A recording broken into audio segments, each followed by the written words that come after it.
I was on a call the other day, SoftBank Opportunity Fund. This young lady right here, Dami, I can't pronounce her last name. I ain't gonna get it right. It's okay.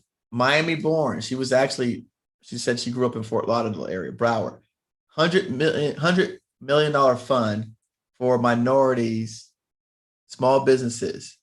They've already given out $75 million. Money is a commodity.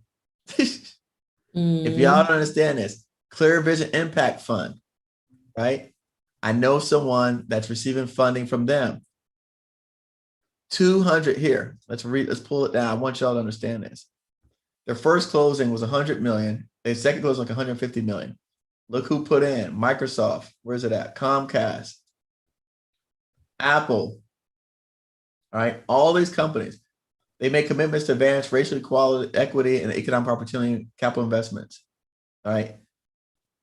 I have the person who's in charge of this fund reaching out to me looking for companies to invest in. These people are asking for help from folks that look like us. I don't know how soon after this era will this ever come back again. So we have to take advantage. We have to capitalize on this right now. You can't sleep on this stuff. And when I say sleep, I ain't mean like miss it. You can't even go to sleep, literally sleep. Yeah. Hey, Justin, what I told you this morning. He laughing. What I told you. He said, how do you know if somebody is really into it? He said, because they'll lose sleep over it. Thank you. You better be losing sleep over this stuff. I lose sleep over it. I told him when he called me, my left eye was still closed. You know how you first wake up and your eyes still closed. I was here though, you know. I hear what you're saying. I just can't take notes. I can't write. Hold on, wait a second. Look at my man Kevin Williams says, having preliminary chats with SNL and Fed procurement teams who are prepping for conversation around upcoming crypto BC shift and contracting. Let's go, baby. Let's go. So again, by you getting involved, right, and putting a little bit of money in this thing, Candace never said no big money. She said $100 here, $100 there. We're talking about NFTs are $50 by getting yourself involved. You know why I do things? And this is my brain, how it works. I did this project, Tam, because Tam has been on my show in the past. I've never been able to talk Tam language because Tam is so high level. But guess what? Now Tam says stuff and it makes sense. It even makes sense to you, Maria, I'm sure. It's not so far, right? And because we did this NFT project, Tim, and I literally put my money up, I invested. Brandon, my son, he knows about metadata, right? And so he actually put together a collection. His roommate, he was the one that did the base character and did all the layering. And so then my son and I literally, we remember the day that we put that smart contract online and it showed up on Etherscan. And so he did that, right? And he's 25 years old. Right. So now when you're talking, it's not so foreign to him when you're talking about, okay, creating smart contracts for Rust and Solidity. He's not lost. And that's all because we decided to start a project to get involved. And I just said, I'm gonna put my money in. Justin, what did I say what we're gonna do? Maria, Brandon, what did I say? Why are we doing this? To learn so we can understand this stuff, because this is where the world's going and we want to be a part of it. We don't want to get left behind. Even if, look, Justin, if we got to switch to a job that pays us $1 million a year, we gonna be all right. We can manage with that. You know, I guess we can manage. I'm just saying, like, you know, so if you know, in doing this, someone comes along and says, hey, Justin, man, look, I'm not gonna feel bad. He said, idiot, I'm sorry. You know, Tam called me. This guy offered me $1 million a year. I gotta go, bro. I can't help you with this little NFT project anymore. I got you. I understand. But that's I tweet though. I tweet for you. You know. Okay. But that's the thing too, right? Once you make that million, how do you make another million?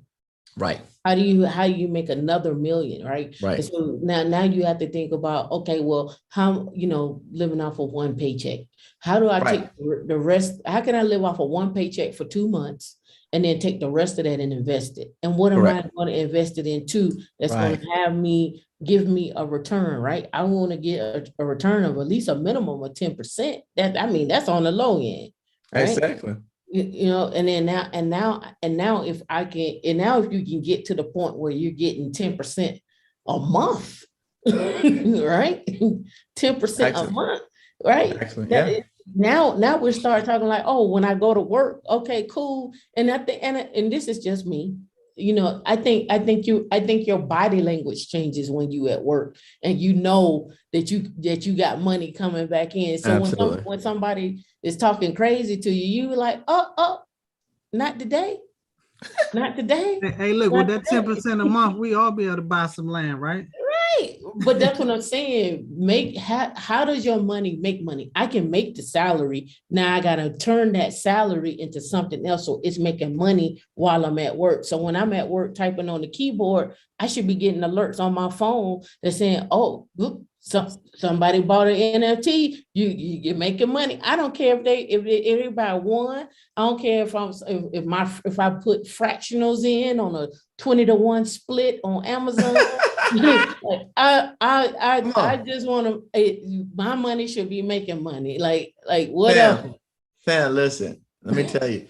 Okay, Maria's been around me a long time. Brandon been around me a long time. Okay, so they know I like the first of the month because I get paid on the first of the month. I get checks. I'm the opposite of everybody else in this country. What'd you say? You skip on the first of the month. I like the first of the month. I love the first of the month because I get my checks come in on the first of the month. Okay. My money comes in from now Amazon, them, they pay me my books like the middle of the month. So that money comes in the middle of the month. My YouTube ad revenue money comes in the middle of the month, but them rent checks come in the middle of the month. I mean, the first of the month. Okay. My money for my courses comes in on that first of the month. They come in. So, I kind of like the whole month, to be honest with you. The whole month. Right. That's what I'm saying, though. The whole, because Airbnb hits whenever people check in and out. Abilities, right? It's creating those abilities, right? Even if you did an NFT for your Airbnb. So the house that sold in St. Pete, you saw that, right? Well, it sold in Gulfport. Did you see that? Yeah. So the house that sold in Gulfport, they bought the house for $520. I think they did. They probably put like $150,000 in renovations in it. They sold it. They had an artist come in, do a painting. So when they bought the house as an NFT. So the deed I saw that went on the blockchain, but also inside that house was an actual piece of artwork. So that artwork is an NFT. So that means when they go to sell, if they sell that artwork as well too, it's already on the blockchain. The artist is still going to make residual money. They could potentially make residual money too because it's sold in the house. Yeah, what I would like to do, and that's what I talked to these guys about, is again. NFT house sales for $654,000 in an auction. Yep. Auction. And they originally 250. Yep. 250. Yep.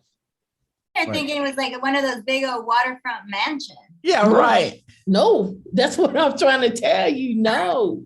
Single level. That looked like a single. Yeah. That's a real single family home. Yeah. A normal neighborhood. Neighborhood, right in Gulf. It's on the block. That house on the block. It's on the block and the blockchain. How about that? Right.